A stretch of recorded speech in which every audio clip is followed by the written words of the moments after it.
अस्सलाम वालेकुम, मेरा नाम सैयद साद अली शाह है और मैं allied school Jhelum junior campus बादशाह विंग में डायरेक्टर एडमिन और कैंपस मैनेजर के फ़राइज़ सर अंजाम देता हूँ। टीनेजर्स के बहुत सारे मसाइल होते हैं और हर मसले का हल देना वालिदैन की अव्वलीन ज़िम्मेदारी होनी चाहिए। लेकिन बदकिस्मती से ऐसा देखने में आया कि जब बच्चे डिपेंडेंट होते हैं यानी छोटे होते हैं तो वालिदैन उस वक्त इंतहाई नरम दिल और कंसिडरेट होते हैं।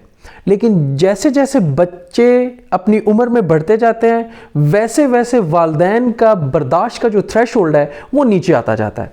यानी आप यूँ कह लीजिए कि जब बच्चे के अंदर सवाल करने की सलाहियत पैदा होती है या काबिलियत पैदा होती है तो वालिदैन का जो थ्रेशोल्ड है बर्दाश्त का वो नीचे आता जाता है। इस वीडियो में मैं टीन एजर्स के साथ पेश आने वाले 3 कॉमन मसले और उनका हल बताने की कोशिश करूँगा। सबसे पहला बड़ा मसला जो टीनेजर्स को सामना करना पड़ता है वो है उनके लो ग्रेड्स और उससे रिलेटेड उनके वालिदैन का रवैया। देखिए, वालिदैन का जो कंडीशनल प्यार है ना अपनी औलाद के साथ वो कॉन्सेप्ट मेरी समझ से बाहर है। यानी अगर मेरा बच्चा A+ लाएगा तभी मैं उससे सबसे ज़्यादा प्यार करूँगा।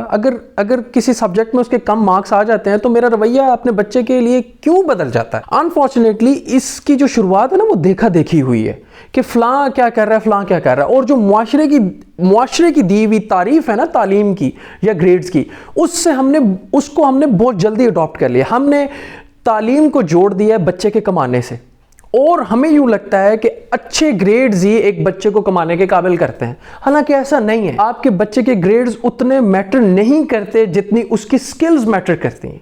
हम सबको ये चीज़ समझनी चाहिए। हमें ये नहीं देखना चाहिए कि कंपटीशन की जो दौड़ है उसमें हम बिना सोचे समझे आंखों अंधाधुंध दौड़ते जा रहे हैं और उसमें अपने बच्चों को दौड़ा रहे हैं। इसकी वजह से बच्चों के ऊपर दिन ब दिन प्रेशर बढ़ता जा रहा है। उसको हमने कम करना है और हमने अपने बच्चों को बताना है कि आप मेरे बच्चे हैं, मेरा खून है। चाहे आप कम मार्क्स लाएं चाहे आप ज़्यादा मार्क्स लाएं, मैंने आपसे उतना ही प्यार करना है। मैंने आपको फिर भी गले लगाना है। आपके मार्क्स मेरे प्यार में कमी नहीं करेंगे। दूसरा बड़ा मसला लो सेल्फ एस्टीम। ये इंतहाई हसास मसला है और इसमें सबसे ज़्यादा कसूरवार हम वालिदैन हैं। हमने जब टीनेजर में बच्चा जाता है तो वो अपने आप को बड़ा तसव्वुर करता है। वो ये चाहता है कि उसको सब लोग बड़ा जाने। उसके ऊपर जिम्मेदारी डालने की बजाय हम उसकी तालीमी गलतियों को ऐसे बयान करते हैं जैसे ये कोई मुल्जिम हो या मुजरिम हो, और बिल्कुल ख्याल नहीं करते कि उसके दोस्त भी बैठे हुए हैं और कभी कभार तो उनके सामने हम उसकी गलतियां ऐसी बयान करना शुरू करते हैं जैसे हम पता नहीं इससे कितने तंग हों। इससे बढ़ के कई पेरेंट्स इतने जलाली होते हैं दोस्तों के सामने पिटाई कर देते हैं, उसकी सेल्फ एस्टीम बर्बाद कर देते हैं। ये बच्चा फिर आपका नहीं होगा। ये बच्चा मुआशरे के लिए इंतहाई बड़ा मसला बन के सामने आएगा। आज उसकी सेल्फ एस्टीम का ख्याल रखें और अगर उसकी कोई गलती है भी तो खुदारा सबके सामने ना बताएं, इससे वो और बिगड़ जाएगा। यानी मुझे नहीं समझ आती कि हमारे पास कैसे मसले हम कमाने के तो 100 तरीके निकाल लेते हैं लेकिन जहाँ पे तरबियत का मसला आता है वो कहते हैं जी साढ़े कोल तो नहीं होता। हमें इस रवैये से तौबा करनी चाहिए। हमने ये करना है अपने टीनेजर्स का बिल्कुल वैसे ही ख्याल रखना है जैसे हम किसी भी बड़े इंसान का ख्याल रखते हैं। गलती हो जाती है और उस गलती को बताने का तरीका है उसको अलहदा बताएं, वो एक्सेप्ट करेगा और इंशाल्लाह वो इसको दोहराएगा नहीं। सबके सामने बताएंगे वो और चौड़ा हो जाएगा। उसको पता है कि अब मेरा पर्दा फाश हो चुका है, अब मैं एक बेलगाम घोड़ा हूं, अब मुझे पकड़ के दिखाएं। ऐसे डील ना करें जैसे कोई खुदा ना खास्ता कोई बच्चों के साथ मुकाबला लगा हुआ है। किसी पेरेंट का बच्चों के साथ कोई मुकाबला नहीं है। They are still your kids.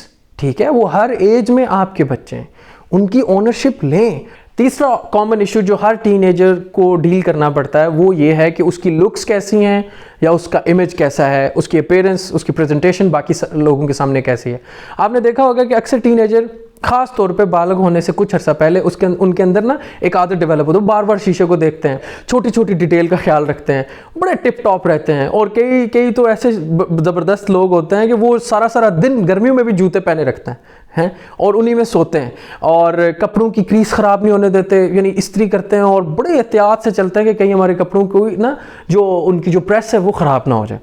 अच्छा, और हम ये सब कुछ देख के क्या करते हैं, ओ तो जी के हो गया और सारा दिन शीशे तो खलोता रहे, कोई काम नहीं करता। ऐसा नहीं है यानी ये उसका एक फेज़ है, निकल जाएगा। और इस फेज़ से निकालने का एक तरीका है, वो ये है कि वालिदैन को इस फेज़ में ये देखना चाहिए कि उनके बच्चे کہ یعنی وہ چاہ کہہ رہے ہیں، بچے چاہ رہے ہیں کہ ان کی تعریف کی جائے، تو والدین ان کی تعریف کر دیں اور اس کو یہ یقین دلا دیں کہ بچوں آپ لوگ میرا خون ہو، ہر طرح آپ لوگ مجھے پیارے لگتے ہو، چاہے آپ بہت زبردست قسم کی ڈریسنگ کرو یا چاہے آپ نارمل قسم کی ڈریسنگ کرو۔ اچھا، جب آپ یہ تعریف والا ایلیمنٹ کریں گے تو یقین جانے وہ اپنی تعریف ڈھونڈنے کہیں باہر نہیں نکلے گا یا نکلے گی، اس کو کسی تیسرے بندے کی ضرورت نہیں پڑے گی، اگر والدین ہی اگر اس کی سفیشینٹ تعریف کر دیں گے۔ اور اگر کوئی بچہ تعریف ڈیفیشینٹ نہیں ہوگا، یعنی اس کو گھر سے اس کی ریکگنیشن مان لی گئی ہے، تسلیم کر لی گئی ہے، تو وہ یقین جانیں وہ بھرا ہوا ہوگا، وہ باہر سے جا کے اپنی ریکگنیشن نہیں تلاش کرے گا، جو کہ ایک اور بہت بڑا مسئلہ ہے۔ ٹھیک ہے، میں کوڈ ورڈز میں بات کر رہا ہوں۔ تو ہم نے ہی جیسے رسول اللہ صلی اللہ علیہ وسلم اپنی بیٹی کی بہت تعریف کرتے تھے، اور ہم نے تعریف صرف اس لیے کرنی ہے کہ ہم اون کرتے ہیں، وی اون آر چلڈرن، ہم اپنے بچوں کو اون کرتے ہیں، اور ہم بڑے خاص نظر رکھے ہوئے ہیں کون کیسے ہماری بچوں کی زندگی کے اندر انٹرفیئر کرنے کی کوشش کر رہا ہے۔ اس انٹرفیئرنس کو روکنے کے لیے بیک وقت ان کا یہ جو خاص طور پہ پیوبرٹی کا پیریڈ ہوتا ہے، اس کے اندر ان کی تعریف کریں، ان کی لکس کی تعریف کریں، اور وہ جو بھی الٹی سیدھی حرکتیں ہماری نظر میں کر رہے ہیں اس کو ایکسیپٹ کریں۔ تو یہ تھے وہ 3 کامن ایشوز اور ان کے حل۔ اپنا بہت سارا خیال رکھیے۔ اللہ حافظ۔